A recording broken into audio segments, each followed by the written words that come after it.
1. Tom Brady, Deflategate. In the 2014 AFC Championship game, the New England Patriots destroyed the Indianapolis Colts, but the win came with an asterisk and a PSI test. The Colts suspected the Patriots were deflating footballs below regulation to give Brady a better grip, and when the NFL investigated, bam! 11 of the 12 Patriots footballs were underinflated. Brady denied any involvement, but his phone mysteriously disappeared during the investigation, and that was enough for Roger Goodell. Punishment: 4-game suspension, $1 million team fine, loss of first and fourth round picks. But here's the twist: Brady came back and won Super Bowl 51 that same season. A comeback so insane, some fans forgot, but history never will. 2. Sean Payton and the Bountygate scandal. The 2009 New Orleans Saints were a force of chaos, but behind the scenes,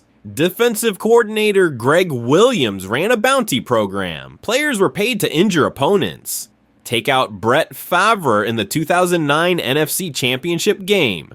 That got a cash bonus. And guess what? They did. When the NFL found out, it was the biggest scandal since Spygate. Sean Payton, the head coach, was suspended an entire year. The first time in history a head coach got the boot like that. Fines, suspensions, dozens. Defensive captain Jonathan Vilma got a full year suspension. Williams? Suspended indefinitely at first. This wasn't cheating the system. This was weaponizing it. 3. Bill Belichick, Spygate. Speaking of New England, yeah, you knew this was coming. In 2007, the Patriots were caught videotaping the New York Jets' defensive signals from a restricted area. That's a direct violation of NFL rules. Belichick claimed it was just misinterpreted protocol. The NFL said otherwise. They found years of illegal taping. Years. The fallout? $500,000 fine for Belichick. $250,000 for the team. A lost first-round pick. The Patriots went undefeated that regular season, but to this day, their dynasty will always have a cloud over it. Spygate wasn't a rumor, it was real. 4. Rodney Harrison, PED suspension. Let's talk about a guy who defined physicality, sometimes too much. Rodney Harrison, the hard-hitting safety, admitted in 2007 that he used human growth hormone HGH to recover from injuries. That was a direct violation of the NFL's performance-enhancing drug policy. Punishment: 4-game suspension, damage to his legacy. To his credit, Harrison owned up to it, unlike a lot of players, but the stain is there. One of the league's fiercest enforcers broke the rules to keep enforcing. 5. Brian Cushing, PED scandals, twice. Some guys get caught once. Brian Cushing, twice.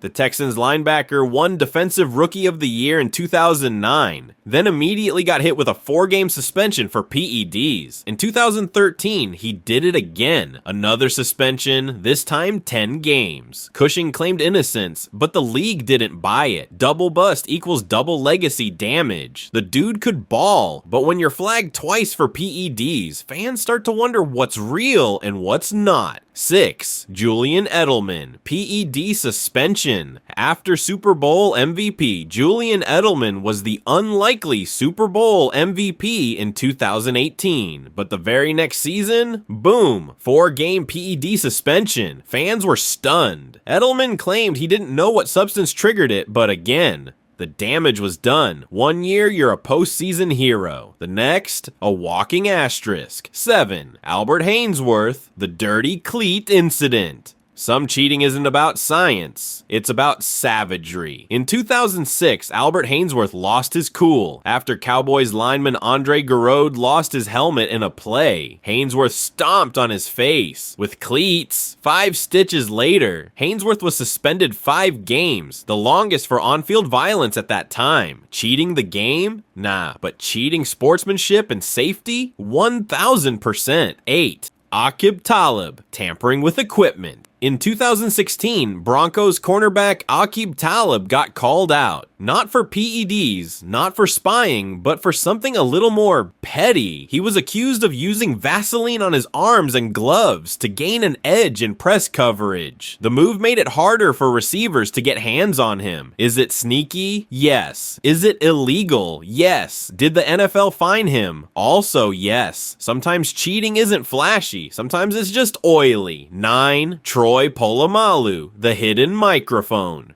In 2008, Steelers legend Troy Polamalu got fined for using a cell phone on the sideline. Why? He was calling his wife after a concussion. Now, is this cheating?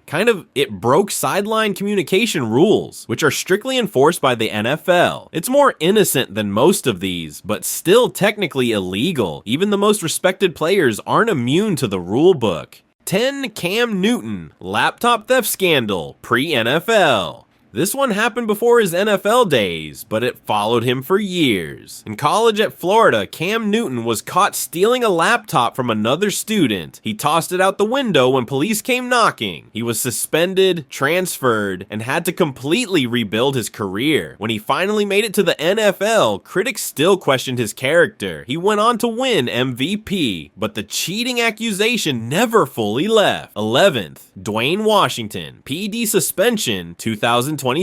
You might not expect the 2023 Denver Broncos backup running back to land on a cheating list, but Dwayne Washington did just that. In a league where every snap counts, Washington was hit with a suspension for violating the NFL's PED policy. It didn't make headlines like others, but it was another reminder that cheating isn't just a superstar problem. Some guys are fighting to stay in the league, and they're willing to risk it all. 12th, Josh Gordon, substance abuse violations. Josh Gordon is one of the greatest what-if stories in NFL history. He led the league in receiving in 2013 despite only playing 14 games. But then came the suspensions, 6 of them. While most weren't PEDs, Gordon still violated the league's banned substances policy over and over. Alcohol, marijuana, performance drugs, you name it. And each time the NFL cracked down, he was suspended for entire seasons, came back, suspended again. At some point, the question became, was it addiction or just defiance? Either way, the legacy is tainted. 13. Dexter Manley, faked drug tests and lies. Defensive end. Dexter Manley was a monster for Washington in the 80s, but behind the scenes, it was chaos. He was suspended multiple times for failing drug tests, and later admitted that he was illiterate and faking compliance. He even tricked drug test administrators and team officials for years. Eventually, it caught up to him. The NFL finally banned him for life in 1991. Martavis Bryant, repeated substance suspensions.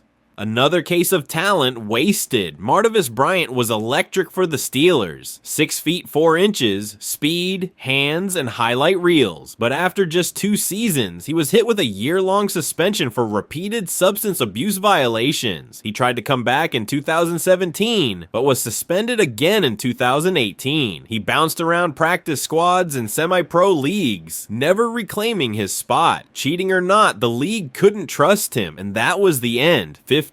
Orlando Scandrick, PEDs and denials. Cowboys cornerback Orlando Scandrick was known for being vocal, physical, and unafraid of controversy. In 2014, he got suspended 4 games for using performance-enhancing drugs. But here's the twist. He blamed it on a vacation and a substance in a drink given to him by a woman he was dating. The league didn't care. The suspension stood, and even though he returned to play, the incident followed him for the rest of his career. 16. Robert Mathis, PED use for fertility treatment. Robert Mathis was a beast, an elite edge rusher and 5-time Pro Bowler. So when he got suspended for PEDs in 2014, fans were shocked. But the story took a strange turn. Mathis claimed he took a fertility drug to help his wife get pregnant. That drug, Clomid, is also known to enhance testosterone, and the NFL didn't care why he used it. The suspension held. Mathis missed 4 games and $705,000 in salary. Sometimes cheating isn't about gaining an edge. Sometimes it's just bad timing. 17. Brandon Browner, the repeat offender. Brandon Browner was part of the Legion of Boom, a Super Bowl champ with both the Seahawks and Patriots. But his career was also filled with flags and suspensions. He was suspended in 2012 for violating the substance abuse policy, and again in 2013. That one cost him 4 games and a playoff run. He was eventually banned indefinitely from the NFL in 2014, though it was later overturned. Even after success on the field, cheating and violations ultimately closed the door on his career. 18. Trent Williams. Failed drug tests and suspensions. Trent Williams might be the best left tackle of the last decade, but he's not without controversy. In 2011 and again in 2016, he was suspended for substance abuse violations. One involved missing multiple drug tests. Another, violating the league's marijuana policy. He served his time, came back, and regained elite form. But even Hall of Fame careers have rough chapters. 19. LaRon Landry. Built like Bane, banned like a boss. LaRon Landry looked like he came out of a Marvel movie, absolutely shredded, and it turns out that wasn't all natural. In 2014, he got suspended 4 games for PEDs. In 2015, a whopping 10-game suspension for a second violation. The NFL hit him with a 3rd suspension later that year, effectively ending his career. From beast mode to blacklisted, the gains weren't worth the pain. 20. Nick Fairley. Tampering with equipment. Sneaky tactics come in many forms, and for Nick Fairley, it was altering gloves to grip better during line battles. Fairley allegedly used substances to make his gloves tackier than legal, giving him a better hold in trench fights. Not as flashy as PEDs, but still cheating. He got fined, warned, and flagged. And once again, the rulebook came calling.